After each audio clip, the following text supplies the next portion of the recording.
Bonsoir, bonsoir, bonjour. C'est Congo News 24.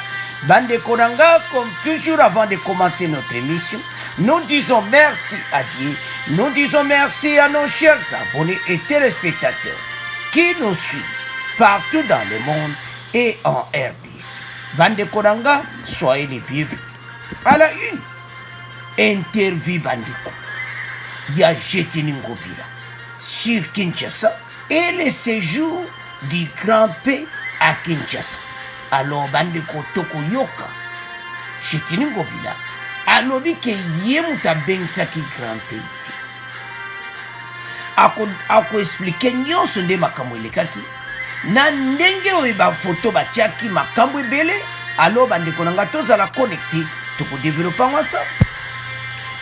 Deuxième point, chez téléspectateurs, carte d'identité des Congolais qui Salomé Banda Bandeko réunis autour de Samalukondi, la scène identification nationale na Bandeko ya statistique basangana ki Bandeko nangai cartographie makambango et bandi qui Salomé Banda. Alors, tu as développé une émission pour Congolais à cause de son nom de Mbokanaï. Troisième point, chez téléspectateurs, et Yindaki na conseil des ministres sur affaire M23, alors le tundu la pesa qui rapport pendenge mécanisme de vérification bandeko bakoya na terrain pour la vérifier. Bandeko voisin ça na problème parce que dossier ya hélicoptère wana ndenge ekweki na masasi bandeko ebendi badene des problèmes. Alors maintenant M23 ça na problème sérieux. Alors FARDC bali bakotika te bendi rekweti. Alors tous à la connecter pour développer ensemble. Alors chers téléspectateurs, émission na biso bandi comme d'habitude bandiko et comme étant auto sola masolo ya RDC. On va commencer bandiko l'émission na biso avec interview ya Ngobila. Donc, Ngobila sort de son silence sur le dossier ya Grand P na fiancé naye et Doxy. Bandeko, arrivé na bango à Kinshasa, alobi que ye muta supporta ki ba frère nyosoti. Bien sûr, andima qui était baïa sur invitation, mais ba frère makambo nyonso ezaki na charge na yiti. Et logo ya pese kaka voiture na yi na ba policier pour ba kengila yi. Mais à part etikali ba dépense ezana petit ne moka confiance millionnaire azaso guinéen, si je crois bien guinéen, beaucoup yoka ko expliquer ngo yende mutu asiportaki makambo wana nyonso don yeti.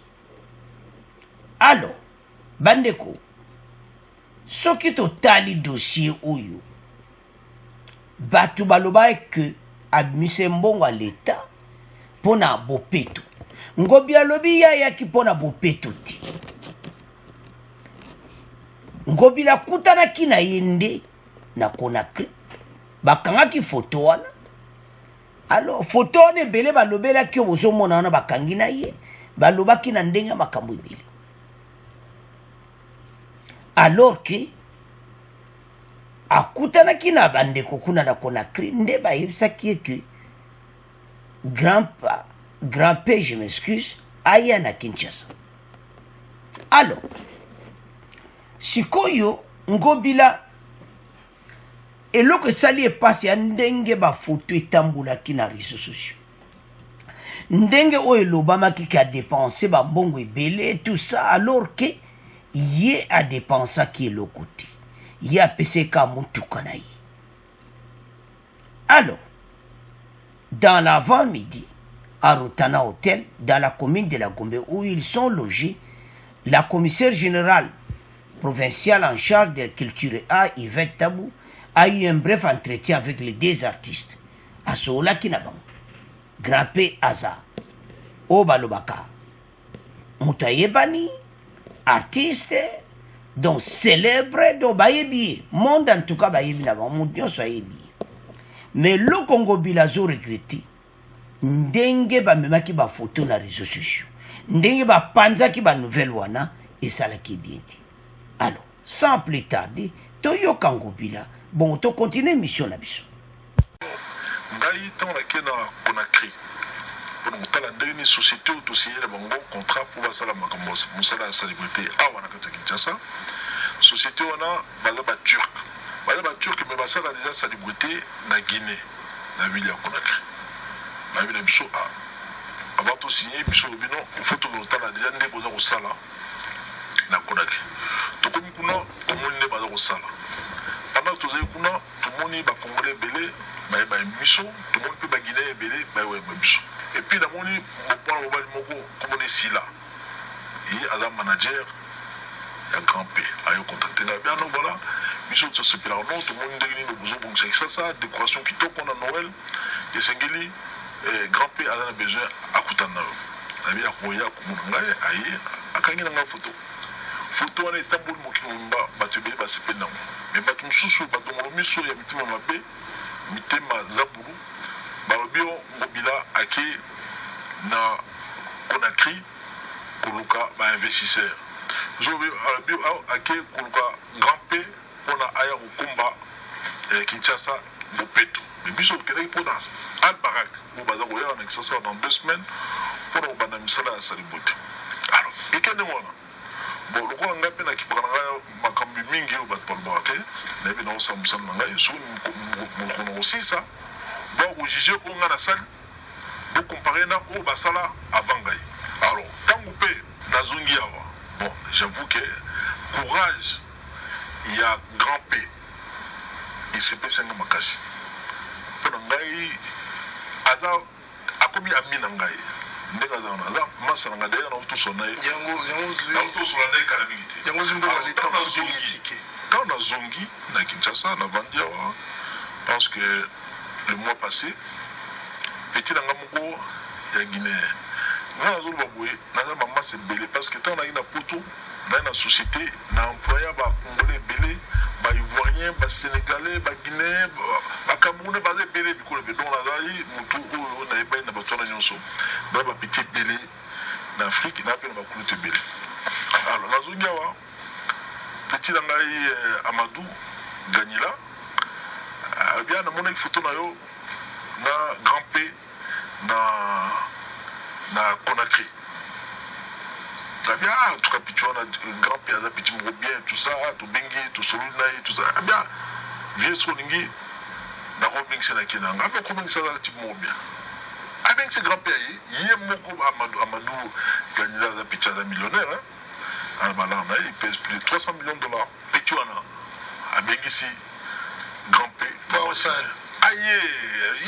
aye mpona kotala mboka ça n'a rien à voir mais sikoyo bato ya mitema mabe bakamati bakole image na ye nde basali yango baliboso bakole image ya grand p na ya mwasi na ye edoxi bakole yango na kimbo peto. C'est ça, c'est ce qui est dommage.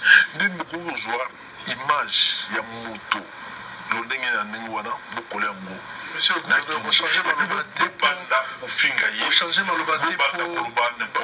Malobaté pour battre télémélios, on a réseaux sociaux, on a des qui ont soigné. Bon, on a bandi jeunesse, on a bandi Tokomaï na Conakry, ndenge tukutana na grand p, ndenge pe basipera na biso, musa toujours sala, bato ebele basipera na biso, na Afrique, ils ont la même na ba awa na bakisangani na ba goma ba doa osepela musa ou toza osana kisasa. Alors grand p aye awa mutasombele ticket na ye na mwasi na ye na bato na ye nyonso aye nango eza peti na biso Amadou Ganila. Hôtel Rotana bazwi bango en charge séjour na bango nyonso hôtel en charge eloko biso tozwi kaka d'ailleurs eloko nga nasali d'ailleurs eza même pas bavoiture hôtel de ville otamona eza bavoiture ya nga moko na pesa bango baza kotambola. Tomoni bapolicier bapolicier basalaka na nga ti moto lo ndenge ndenge wana une grande célébrité botiki ndenge wana so bazokisi ye babuki loboko aza mpe moke bato bazwa biso na bomoto mais ndenge bato baza koloba baza kofinga mais bato mosusu mpe baza koyoka mpasi bato mosusu mpe baza kokumisa eza kaka bato oyo bino bozomona bazoluka bato baza kokumisa baza 10 millions baza 5 millions baza mwa ndambo ta mosusu 1000 ta mosusu 2000 ta mosusu 3000 mais oyebaka moto aza moto okosala misala ndenge ekoki bato mosusu bakondima yo bato mosusu bakondima yo te.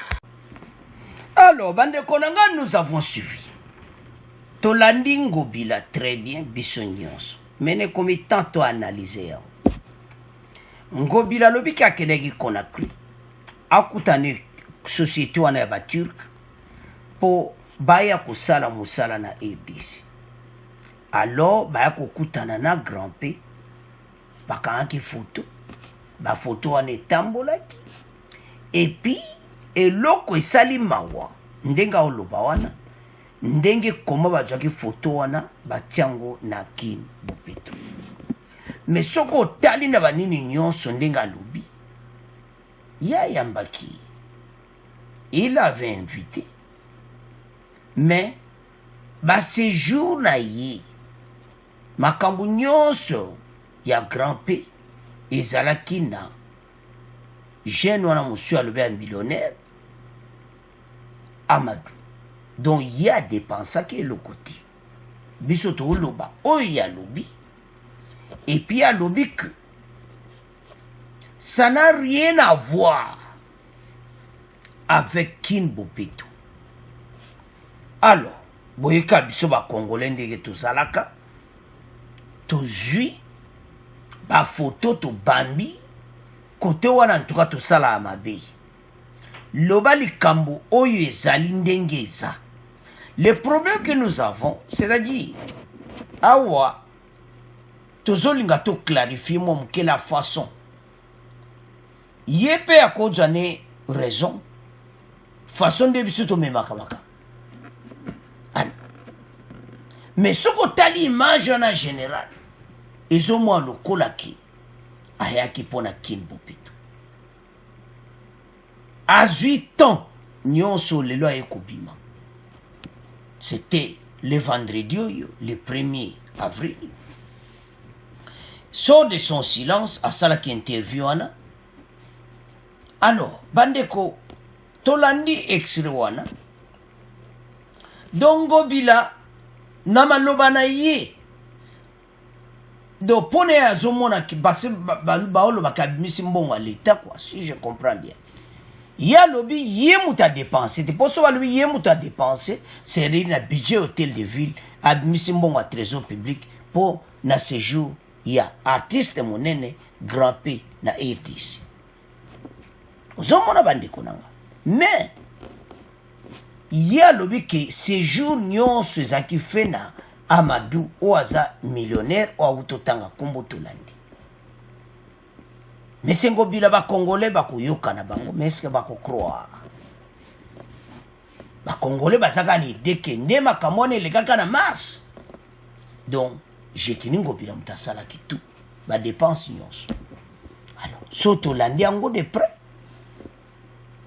Donc j'ai tenu ngobila a pese kaka mutuka na yi na ba police pour ba surveiller botale ndinga zali fallait battre là parce que ngobila utolo bakabuka na melo boko et tout ça à mon avis il fallait sécurité d'ailleurs. Alors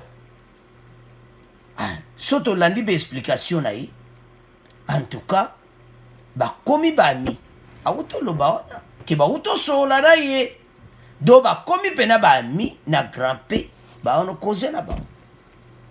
Donc oyo nyonso elobama ki nyonso ba di photo ya ngobila photo à grand P, je m'excuse, bah tiens, on a Kin Bopeto, ça n'a rien à voir avec Kin Bopeto. Donc, ngobila, na grand P, na fiancé na ye, bango nyonso bako lokola batu ba yebani. Makamba Kin Bopeto, je m'excuse, et ça n'a rapporté na relation na bango na grand P. Alors, bande konanga tolandi biso nyonso. Ndenge gouverneur y a vu la Kinshasa lobby que ça n'a rien à voir et l'autre salimawa et ça que batu ba panzi partout ba panzi combo na ye partout esali pena kitoko te. Alors alobi ke grand père aza artiste monene moto nyonso ayebi ye, mais na oyo esalamaki babambi komba bopeto na bafoto wana esalaki vrai te selon le gouverneur de la ville de Kinshasa. Alors bandeko na nga tolandi biso nyonso, gouverneur a ville ya Kinshasa alobi ke bafrais nyonso ye moto afutaki te, donc trésor public adépensaki te, eloko tokoloba kaka nini bapolisier ye moto apesaki bapolisier na ye, et puis na voiture na ye. Donc c'est ça. Alors bandeko na nga, c'est à ce point tiki premier point ngobila alobi ba vérité wana totika ona bino bino bo juger oyo alobi na ndenge a expliquer. Alors tokomokende sikoyo na deuxième point. Alors chers téléspectateurs, comme la deuxième point na biso, confirmé, chaque Congolais disposera de sa carte d'identité et de sa carte électorale avant le début des opérations électorales bandeko, avant l'élection 2023. Donc, Sama Lukonde a confirmé dans le Conseil des ministres, les Congolais, banda lelo totika makama hésitation, totika batkambu, donc maintenant le kama kama mwani polele boy. Parce que le Premier ministre a lobby officiellement et publié. Le chef du gouvernement, Jean-Michel Sama Lukonde, au cours de la 47e réunion hebdomadaire du Conseil des ministres, présidée par le chef de l'État le vendredi 1er avril, rassure que les citoyens congolais disposeront de leur carte d'identité et d'électeurs avant le début des opérations électorales proprement dites. Bandekonanga. Moni. Yaote si ba Congolais to vana nyema kamango bani kokoma polele. De comme nango clair, eza suli kamute Congolais kuma kubanga banga non. Makambo comme clair pas tous angina hésitation ebele mutu nyonso akozala na carte d'identité pe na carte d'électeur. Alors tout landa oya lokutati. Avançons. Complétons. La communication du président de la République, Jean-Michel Sama Lukonde, a indiqué qu'il a réuni le 23 mars dernier dans cette perspective les parties prenantes, notamment la Commission électorale indépendante, l'Office national d'identification et de la population et l'Institut national des statistiques pour démarrer effectif des opérations communes dans des cartographies électorales, lesquelles déboucheront sur un fichier général de la population utilisable par toutes les trois structures dans le respect des attributions et de l'indépendance de chaque institution ou structure.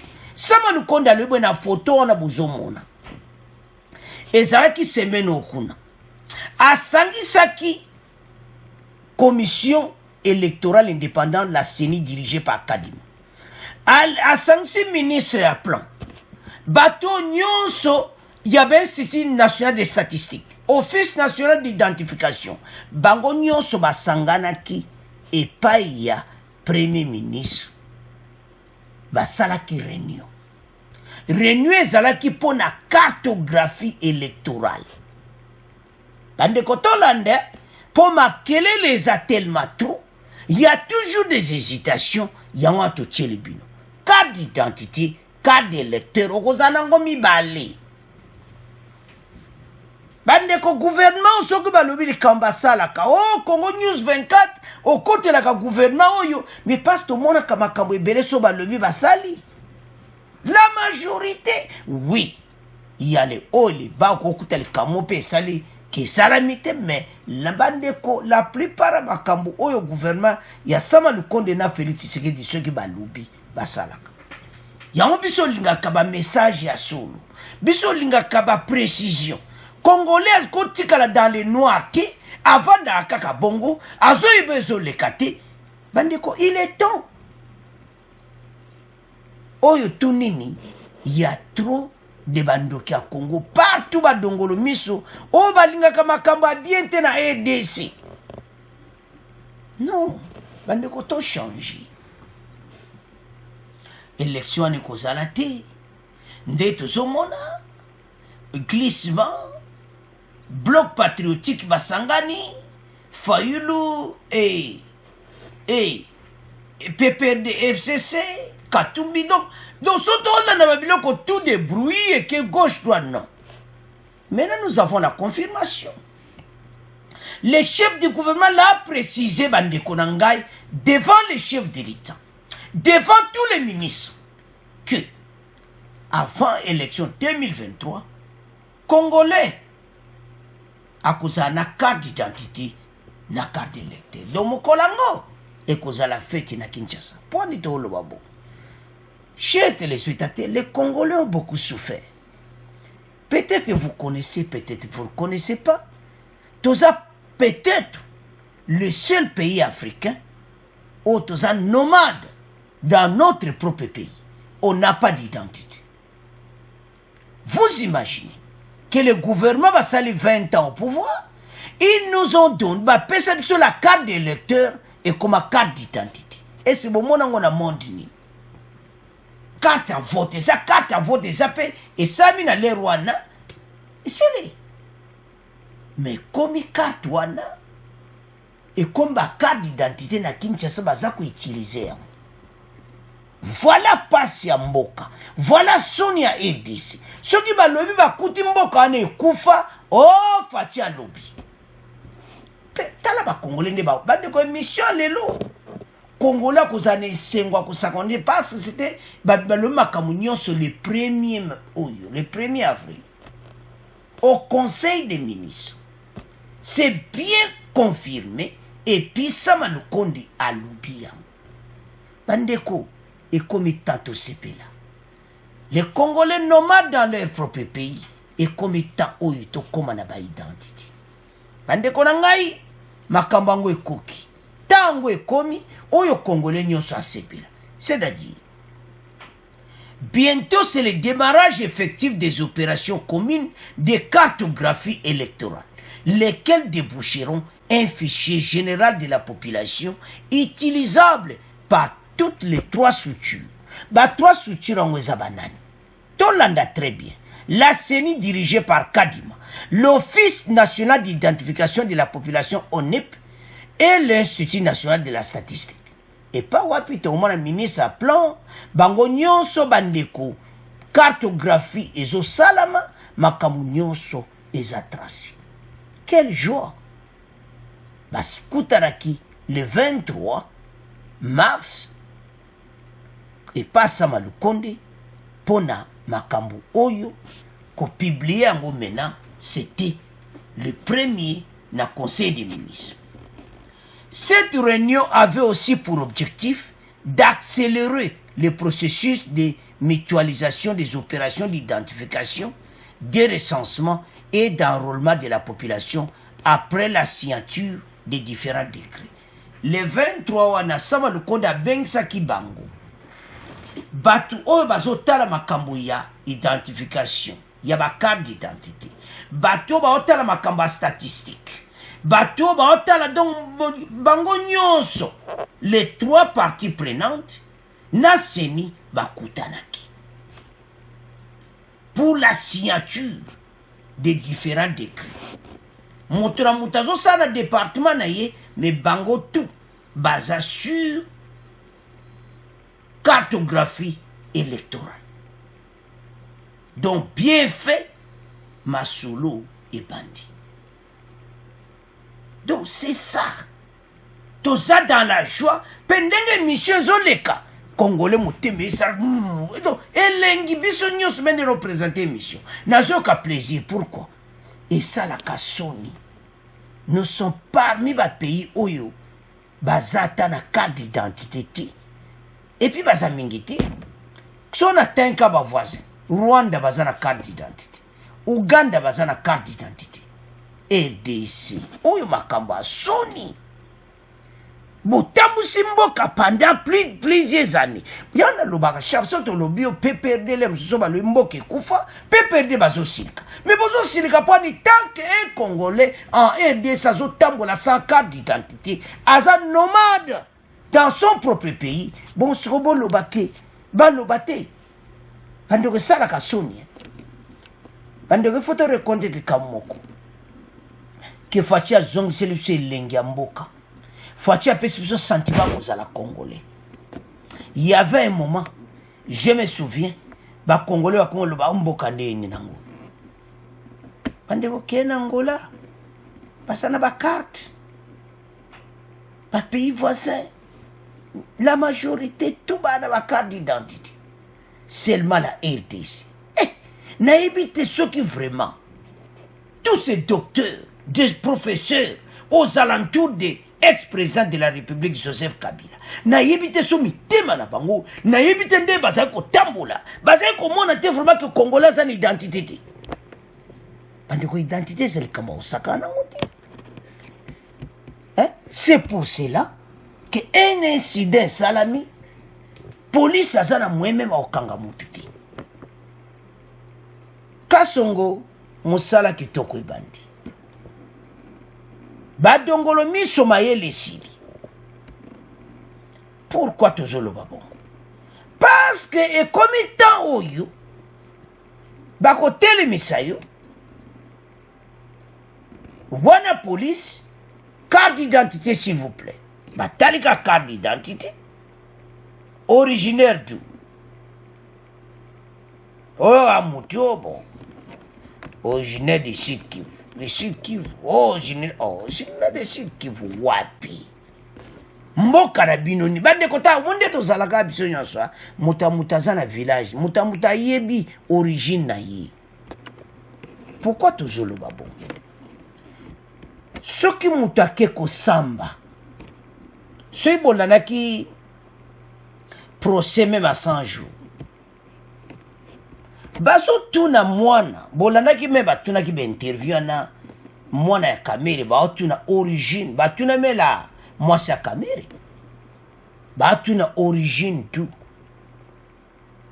village na bino na kuta bokena ko samba ezate olobona vanda kana Kinshasa tout ça bako tuna père na yo aza territoire nini territoire de muteza ferme comme yango moni basama lukonde baye na 145 territoire batuni territoire mutakumo beta munoko le musu na febo alomine ka bon biso za ba côté kuna ka ba Sud Kivu mais côté wapi lobako mawatro vous êtes congolais? Oui, je suis congolais. Bon, ça va. OK.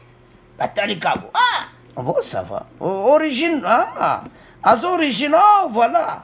Origine du Rwanda, oui, ça va, oui, bon, ça va. Et puis kitoko, aux la nationalité congolaise, mais bah et puis aux origines rwandaises, ma bé, wapi. Et loko kamusakanga, ma kambwe le kaka na Sud Kivu. Ba jena Sud Kivu bazo ebisa, ba ndeko wana ete bolo bakaki boza ba tichi rwandais ngai. Ba liko yo kangoti. Ba ndeke c'est top na mona ngote. Même les Congolais qui sont en Europe, so ba yebisa ki ngana za asa nationalité belge, mais moi je suis congolais. Mais asa na nationalité belge, ma be wapi. Ceux qui ba bango pena ba poyi, oyebi ki ngana bangi na bi mais bato ba ndeni alu pena que non. Oza tuti Rwanda habité. Biso za tuti Rwanda ti. Oh. Tout ça ba nyamulengi. Minga no comprendre te. Makambo tanto olo ba yango. Bande kotala makambo yo so moni sama lukonde a publier bo makambo esili parce que bazai ko bloquer yango na ndenge moko ezana batu musuba linga bayeba origine na eti yango bato yo bakotambola na makambo identification bakende de maison à maison aza pio akenda boui surtout na ba village na ba territoire mais na Kinshasa wana ezana bato azana adresse te ayenga kaka bongo mutu fo azala na adresse même eza ya yo te ovandeke pa mutu il faut balokalize wana soki likambo ekoi on vient bakangi mutu oyo avandaka na yo bawapi ye oyo aza te yo to okei na yo lukela biso eti tokomona ye police akoma na plus de pouvoir.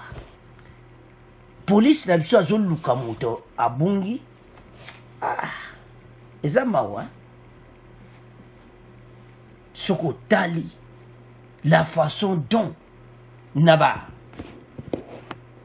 bourgmestre biso baregistrame bato naissance et tout ça makambo ebele toza nsima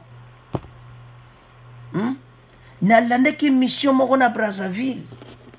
Il y avait une dame qui n'est pas de carte, date de carte, il y a donc kaka date extrait il y a naissance à moi. Kaka ba voisin na ngambo à Brazza.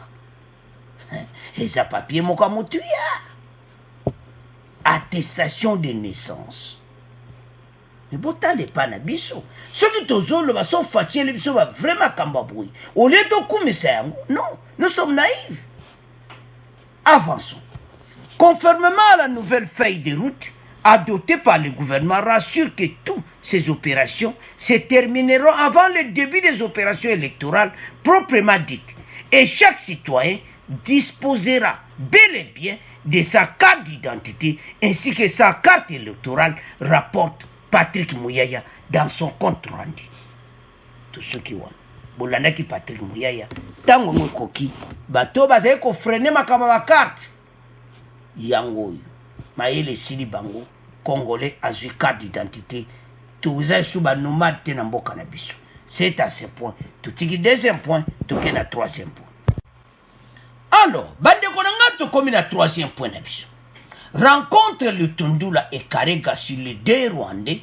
Ba photo na bango wana les deux Rwandais bandeko. Soko tali basa penda bandeko na bango. Me ba wangani bango ba baza ba Rwandais te. Oh. Me baza bandeko na bino. Habite, baza bandeko na biso te. Oh. Baza bandeko na bino te. Babite. Bandeko. Et ça, pas si peu mawa. Comment na makambo oyo que les deux Rwandais donc ba wangani penda bango que baza ba Rwandais te bande konangeza pasi pe mawa. Alors, le vice-ministre et ministre des Affaires étrangères Christophe Lutundula a fait part vendredi 1er avril 2022 aux membres du gouvernement du contenu de ces échanges avec Vincent Karega, ambassadeur du Rwanda en RDC au sujet des accusations de FARDC sur l'appui de son pays aux combattants M23 qui ont mené de nouvelles incursions, d'attaques contre l'armée dans les territoires de Rutshuru. D'après le compte rendu de la 47e réunion du Conseil des ministres, une mission conjointe des États-Unis et des États est envisagée sur le terrain en plus du mécanisme de vérification existant. Ba Rwandais wana bozomona ba photo balobi que bango baza ba Rwandais te. Karega awangani yango. Masolo na bande toujours landa wana.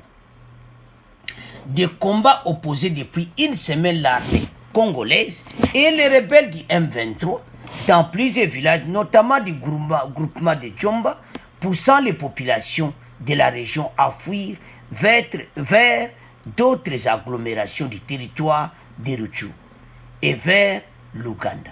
Selon le Haut Commissariat de l'ONU pour les réfugiés, au moins 9000 ménages, soit environ 45 000 personnes, ont fui la zone des affrontements dans le groupement de Djomba. En tout cas, Batouba Kimakibili. Alors, parce que précieux et salamaki à Kosakanate, alors, et mon année clairement été Makamboué Mine. Alors, bande konanga, qu'est-ce qui s'était passé? Situation et comme qui pena Moboulou, alors, Batunabsho pena Bapanzanaki. FARDC a kangi deux preuves, deux Rwandais, oyo boyebi ke makele le tambola est partout, bango ba wangani. Pour le moment, bande ko batu ba kimi ebele. Plusieurs millions franchissent la frontière ougandaise pour se mettre à l'abri. Selon le bilan du gouvernement, 17 militaires sont blessés et 3 tués, dont un colonel. 8 casques bleus ont été tués dans un hélicoptère abattu, selon l'armée M23. Selon des sources locales, au moins 9 civils ont perdu la vie dans ces combats. vendredi le M23 décrété un cessez-le-feu unilatéral en attendant pour parler avec le gouvernement. Bakondima yangoti. Batoyo, il faut pas vivre maintenant la rigueur. C'est-à-dire, ne bazawana, il faut pas mona makamona bango. Ba attaquer bango ba bengana bango. Na conseil des ministres bandeko ba pesi rapport nyonso. Il y avait eu des manquements, makambo belé, mais et comme étant batoyo ba reverser bango. Batu bazo mona clairement. Mais comment bango bazo wangana ki baza ba Rwanditi. Au moins le problème. Donc baza capable ba wanga na ba moto na bango. Non, eza bongo te. Siko problème ba wazo bangezani. Ne hélicoptère kwaki na onyonso baza malale. Alors, to yo kamwe extrêmement makambo wana ndene lekaki. Bon, to continue mission na biso. Dans le même registre, le ministre de la Défense nationale et ancien combattant a annoncé au cours du Conseil des ministres de ce week-end que le commandement du secteur opérationnel Nord Kivu a été relevé.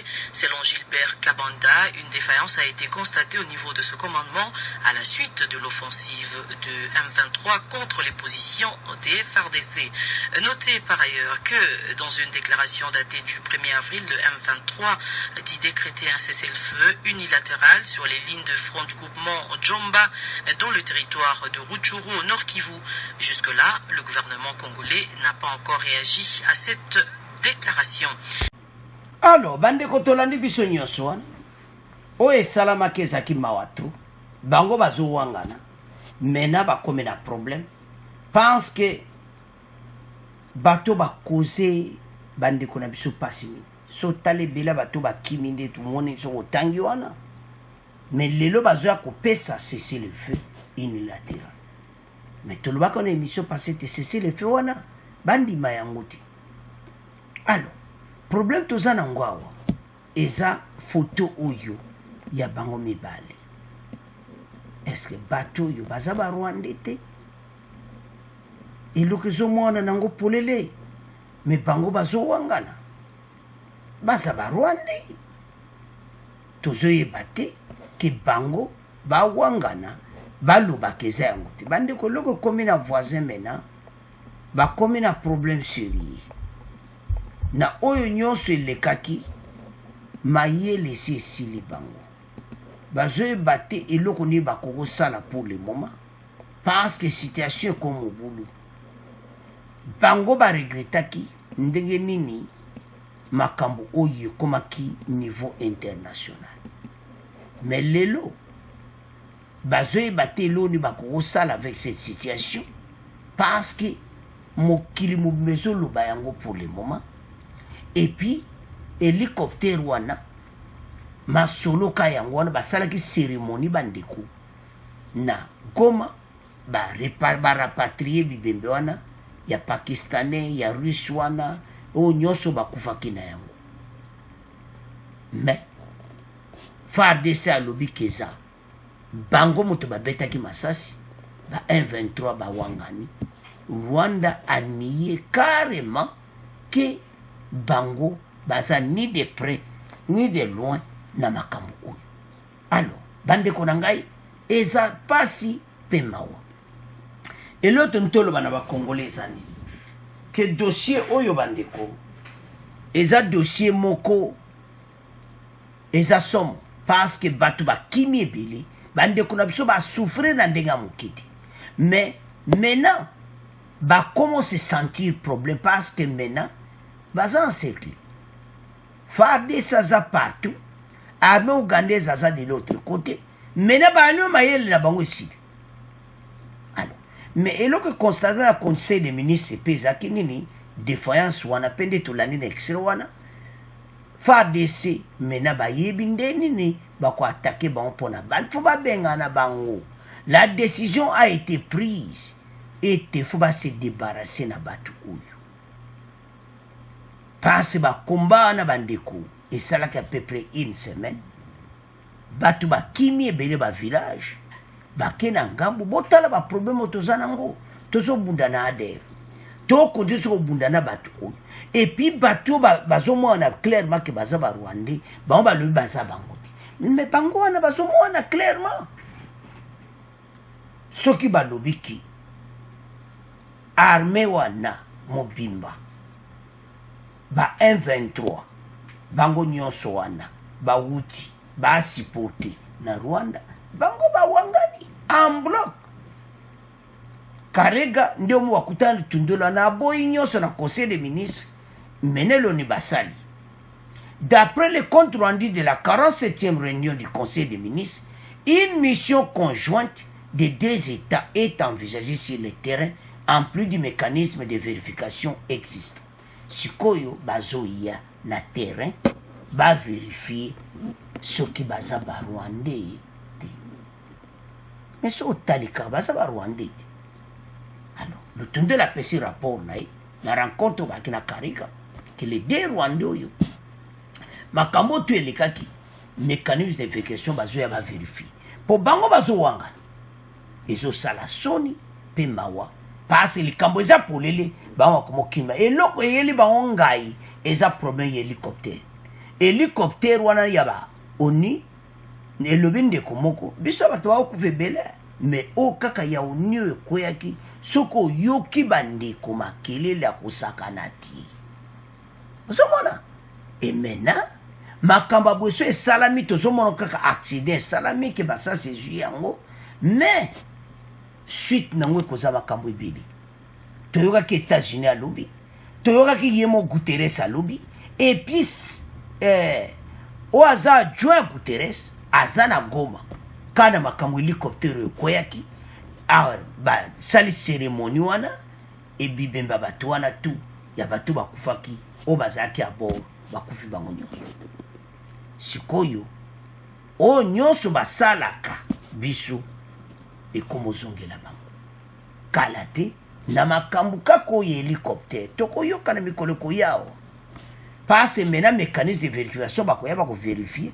bakomona ke kote bango bazalaki kote babetaki masasi pe kote nina nekoyaki et maintenant bakosuka wapi alors trop c'est trop et comme étant oyo babengana bango mais l'autre obeta c'était pas de négociation avec ba rebelle M23 eza question ya kobimisa bango kobengana bango na montagne wana ya Roni na Tchanzu bakite yango bendele ekoya te RDC moto za sima FARDC bango nyonso bakende eza mboka na biso alors bandeko na ngai bade Rwandais oyo maintenant batie ba photo na ngo partout alors c'est à ce point de comment clôturer mission na biso bon abonner massivement bon partager au revoir à la prochaine.